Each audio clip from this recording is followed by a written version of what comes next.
네, 국내 증시, 미국 증시입니다. 코리아인베스트 김성훈 팀장 나와 계십니다. 팀장님 어서 오세요. 안녕하십니까? 예. 자, 뉴욕 증시 휴장이었다는 말씀 여러 번 드리는데요. 오늘은 그래서 이 8월까지의 시장을 좀 흐름을 정리해 보면서 앞으로 주목해 볼 부분을 좀 들여다보자 싶은데요. 어떻습니까? 자, 8월 글로벌 증시를 간단히 리뷰를 해보자면 미국 같은 경우도 신고가를 다시 한번 경신하는 모습이 나왔고 유럽 같은 경우도 8월 달에 7월부터 8월 달까지 지지부진한 모습을 딛고서 후반기에 다시금 좀 강하게 반등을 해주는 모습이 나오고 있습니다. 자, 유럽 같은 경우를 먼저 얘기를 해보도록 하죠. 8월에 조정의 이유 두 가지가 크게 보면 있을 수가 있는데, 첫 번째는 우크라이나 이슈라고 볼 수가 있겠죠. 바로 인접 국가이다 보니까 우크라이나, 러시아 그리고 유로존과의 그런 지정학적 이슈가 하나의 조정에 좀 모멘텀이 되었지만 결국 이러한 부분들은 역시나 제한적이었다라는 것이 다시 한번 좀 증명이 된 것 같습니다. 자, 두 번째로는 가장 중요한 부분인데 여전히 유럽의 디플레 우려감이 상당히 좀 강해지고 있다는 것이겠죠. 지난 6월이었어요. 자, ECB에서 기준 금리를 거의 제로금리 수준으로 인하를 했음에도 불구하고 7월과 8월의 흐름들 그렇게 상당히 좋지는 못했어요. 여전히 경기가 쉽게 회복되지 못하는 모습들이 나오고 있었고 또 하나 가장 큰 문제는 결국 좋아지지 못하고 있는 높은 실업률이라고 봐야 되겠죠. 결국 미국 같은 경우도 연준의 가장 큰 관심사는 고용에 관련된 지표라고 볼 수가 있듯이 여전히 유로존 역시도 디플레 우려감과 더해서 높은 실업률이 상당히 좀 중요한 부분이다라고 볼 수가 있을 것 같습니다. 자, 그러다 보니까 잭슨홀 미팅에서 이 9월과 10월 중에 추가적인 양적 완화 조치를 좀 시사를 하면서 이러한 부분들이 8월 하반기에 전체적인 글로벌 시장의 반등이 중요한 모멘텀이 되었죠. 자, 그렇지만 일단 미국 이미 기준 금리가 제로 금리 수준인 상황에서 추가적인 양적 완화 조치의 구체적인 방법들은 미국 연준의 그것을 아마 따라가지 않을까 싶습니다. 그렇지만 자, 지금 이따가 얘기했지만 이제 미국 연준이 그동안 실시했던 양적 완화가 과연 얼마나 효과가 있었는지에 대한 의견이 다시금 슬슬 나오고 있어요. 그렇기 때문에 지금 보시는 자료를 보시게 되면은 유로존의 PMI를 제가 한번 가지고 와봤습니다. 보시게 되면은 2011년의 정고점을 돌파를 하지 못하고 다시 꺾이는 모습들이 나오고 있어요. 쉽게 회복이 되지 못하고 있다는 뜻이겠죠. 그러다 보니까 이 독일, 유럽 같은 경우에는 대표적으로 독일 지수를 보시면 되는데 주봉 차트를 보시게 되면 올해 2014년 1월 달에 정고점 그리고 올해 6월 달에 고점 이 부분을 보면서 여러분들이 보시게 되면은 자, 이번에는 아마 9,700포인트까지는 아마 반등 시도를 할 것 같아요. 9월부터 10월에 나올 추가적인 양적 완화 기대감이 남아있기 때문에 그렇지만 이것을 뚫어내지 못하고서 다시금 재차 하락을 한다라면 결국 헤드앤숄더의 모양이 나올 수밖에 없고요. 이런 흔들이 나온다라면은 결국 미국 시장에도 어느 정도 영향을 미치면서 전 세계 증시가 다시 한번 동반 조정의 흐름이 나올 가능성이 여기서 한번 포인트를 좀 찾아볼 수 있을 것 같습니다. 자, 미국 얘기를 한번 해보죠. 아까도 얘기했지만 고용 지표, 실업률이 상당히 중요할 수밖에 없다고 보여지는데 미국 내 실업률 동향을 보시게 되면은 일단 이 파란색 선은 실업률입니다. 점차 내려가고 있어요. 그래서 6.5%라는 연준의 목표치를 이미 달성을 한 상황이죠. 자, 상당히 이것만 보게 되면은 현재 주가지수 2,000포인트를 넘어서는 미국 시장 내 주가지수가 좀 설명이 될 것 같이 보이지만 이게 중요할 것 같아요. 이와 관련된 레포트와 내용들이 좀 많이 나오고 있는 상황인데 임금 상승률이죠. 제가 상반기에 이런 표현을 한번 썼어요. 양적 완화를 실시했지만 단돈 1달러라도 미국 국민들의 지갑에 1달러 꽂히는지 여부가 중요하다. 다시 말해서 위에서 아무리 돈을 뿌린다고 하는데 그것이 최하 계층까지 낙수 효과가 제대로 좀 발휘가 되는지가 중요할 수밖에 없다라는 말씀을 드렸는데 결국 이러한 부분들이 이제 우려감으로 나타나기 시작하고 있죠. 보시면 금융위기 이전의 시간당 임금이고요. 지금 현재 시간당 임금 수준입니다. 분명히 주가지수는 고점을 돌파하고 있는 상황인데 미국 국민들이 시간당 벌어들이는 임금 자체는 높아지지 못하고 있다는 뜻이겠죠. 이건 문제가 있다고 봐야 될 것 같아요. 두 번째는 이 상승률을 한번 보시죠. 2005년부터 2007년까지의 임금 상승률 보시게 되면은 거의 상당히 좀 양호한 가파른 각도를 보여주고 있는데 2013년부터 2014년까지의 각도를 보시게 되면 좀 완만한 모습을 보여주고 있어요.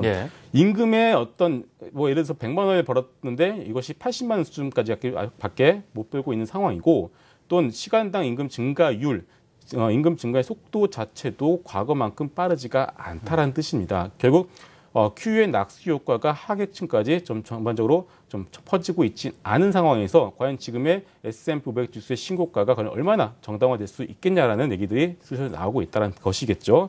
자, 그렇기 때문에 S&P 500 지수의 주봉 차트를 보시면 양호한 모습을 보여주고 있는 것은 맞고 네. 시장은 옳다라는 것도 여전히 부인할 수가 없겠지만 현재 미국 시장을 바라보는 관점은 자, 추세는 인정하되 경계감은 가질 필요가 있다라고 한번 정리를 해보도록 하겠습니다. 예.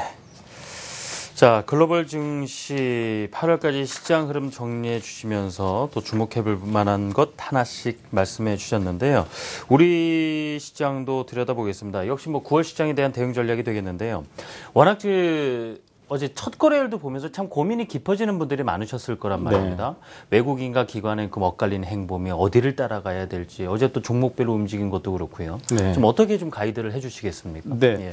자, 9월 첫날이니만큼 두 번째 날이죠. 9월 시장을 좀 간단하게 좀 전망을 해보도록 하겠습니다. 일단 뭐 9월 시장을 전망하는 각 증권사들 이 하우스 뷰들이 좀 전반적으로는 이제 9월달 뭐 2,100에서 2,150포인트 이상을 좀 돌파 시도를 할 것이다라는 얘기들이 좀 주류를 이루고 있고 또 어떤 증권사 쪽에서는 좀 다시금 이제 박스권 안쪽으로 이제 회귀할 가능성이 높다라는 의견들이 좀 많이 나오고 있는데 뭐 긍정적인 뷰보다는 이럴 때는 오히려 좀 그렇게 좀 안 좋은 좀 부정적인 중립적인 뷰를 가지고 있는 그런 어떤 포인트도 있는지를 살펴보는 것이 오히려 좀 좋을 것 같아요. 네. 자, 그래서 좀 크게 네 가지로 좀 얘기를 해볼 수 있을 것 같은데. 일단은 앞서 얘기했듯이 이제 전반적인 글로벌 시장의 조정 장세가 언제든지 나올 수가 있다라는 점, 여전히 10월 달에 예정이 되고 있는 양적 완화 종료를 앞두고 있기 때문에 이러한 부분들이 결국은 유동성 흐름에 좀 영향을 미칠 수밖에 없겠고요. 자, 두 번째는 그동안 초이노믹스로 불렸던 정책적 모멘텀이 충분히 선 반영이 되었다라는 부분들이 조금 부담스러울 수밖에 없을 것 같습니다. 네. 외국인들 입장에서는 이런 정책적 모멘텀이 선 반영이 되었고 이것이 얼마나 뭐 국회 법안도 통과를 해야 되고 그의 어떤 세부적인 시책들이 시행을 되는 과정들을 이제는 확인을 할 수밖에 없다라고 좀 봐야 될 것 같습니다. 자, 세 번째는 이제 퍼가 이제 10배를 넘어서고 있는 상황이에요. 여전히 전체적인 글로벌 시장 내에서 밸류 메리트가 점점 없어지고 있다라는 점. 그러다 보니까 주가 지수가 이제 고점 부분 돌파를 하자마자 어떤 종목들이 올라가죠? 많이 떨어졌던 종목들이 지난주부터 올라가기 시작을 하고 있죠. 그리고 고점에 대한 부담감을 여전히 가지고 있다라고 좀 봐야 될 것 같습니다. 그렇기 때문에 이런 부분들은 하나의 어떤 전략, 어떤 매수 업종과 종목에 대한 어떤 중요한 포인트가 좀 될 수도 있을 것 같아요. 네. 자, 그리고 마지막으로 이제 하반기 EPS 추정치가 여전히 좀 하락하고 있다라는 것입니다. 결국 시가총액 상위 종목들, 특히나 삼성전자와 현대차를 대표로 하는 이런 대표적인 기업들이 EPS가 점점 낮아지고 있어요. 그렇기 때문에 전체적인 지수로만 놓고 본다면은 강하게 상방으로 튀어오를 만한 모멘텀이 쉽게 발견이 되지는 않는 상황입니다. 그렇지만 그렇다고 해서 우리가 이것을 뭐 박스권 하단으로 돌아선다. 어떤 하방으로 좀 베팅을 해야 되는 거 아니냐라는 생각을 할 수도 있을 것 같은데 자, 이러한 부분들은 좀 우리가 간단하게 지수 차트 흐름을 보면서 한번 살펴보도록 하겠습니다. 자, 보시는 그림 코스피의 월봉 차트예요. 제가 좀 장기적인 흐름들을 한번 말씀드리고 싶은데 일단은 이 7월 달에 전고점을 돌파했던 이 흐름들은 우리가 무시를 하면 안 됩니다. 상당히 중요할 수밖에 없어요. 다만 앞서도 얘기했듯이 상방으로 뚫어낼 만한 모멘텀을 쉽게 발견을 하지 못하고 있다. 그렇기 때문에 여기서 우리 시장에서 하방으로 어떤 베팅을 할 필요는 있겠지만 8월 시장과 마찬가지입니다. 9월 시장의 전략은 조정 시 매수 관점으로 보시면 될 것 같고요. 어제 뭐 지수 포인트는 한 2000에서 2020포인트라면은 상당히 좀 어떤 안전한 어떤 매수 포인트가 되지 않을까라는 생각을 하고요. 자, 두 번째 코스닥 시장 보시죠. 마찬가지입니다. 코스닥 시장도 8월 달에 상당히 좀 강하게 올라온 부분들이 있어요. 그러다 보니까 뭐 게임비가 컴투스 같은 종목들도 이제는 슬슬 강하게 좀 차익 매물이 나고 있는 상황이죠. 그렇기 때문에 코스닥 시장 역시도 뭐 우리가 매매를 하지 않아야 된다는 것은 절대로 아닙니다. 여전히 코스닥 시장에 대한 어떤 긍정적인 관점을 가지고 계시되 다만 어떤 매수 타이밍 같은 경우는 지수 기준 550포인트 정도를 기준으로 삼으셔서 한번 매수 대응을 해보시는 게 좋다는 점을 좀 말씀을 드리도록 하고요. 자, 잘 안 보일 때는 역시나 수급을 좀 보시면 될 것 같아요. 코스피의 외국인 수급, 뭐 전에 기관의 매도 물량 때문에 8월 시장 강에 좀 돌파를 하지 못하고 있지만 외국인의 수급 자체는 여전히 양호하다라고 좀 봐야 될 것 같습니다. 자, 그렇기 때문에 관심 종목군 제가 2주 전부터 말씀을 드리고 있는 종목들인데 대부분 다 양호한 흐름들을 좀 보여주고 있어요.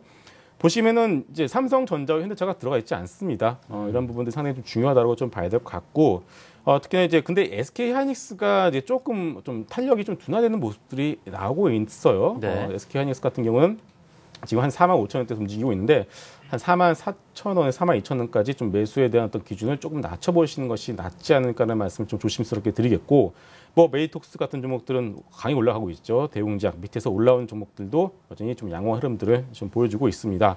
자, 그리고 이 대우증권 같은 경우에는 상당히 좀 강한 종목 중에 하나인데, 제가 11,500원부터는 조금 매수 접근은 조금 부담스럽다는 말씀을 좀 많이 드리고 있어요. 물론 지금 그 이후로 살짝 좀 올라가는 부분들이 있지만 여전히 대우증권은 상당히 좀 중요하게 좀 봐야 될 종목이긴 하지만 현재 시점에서 따라붙기는 여전히 부담스럽다. 충분히 네. 시장의 조정을 기다려 보시는 것이 낫다는 말씀을 마지막으로 덧붙이도록 하겠습니다. 자, 코리아인베스트 김성훈 팀장과 함께 국내 증시 9월의 시장 대응 전략까지 들어봤습니다. 팀장님 감사합니다.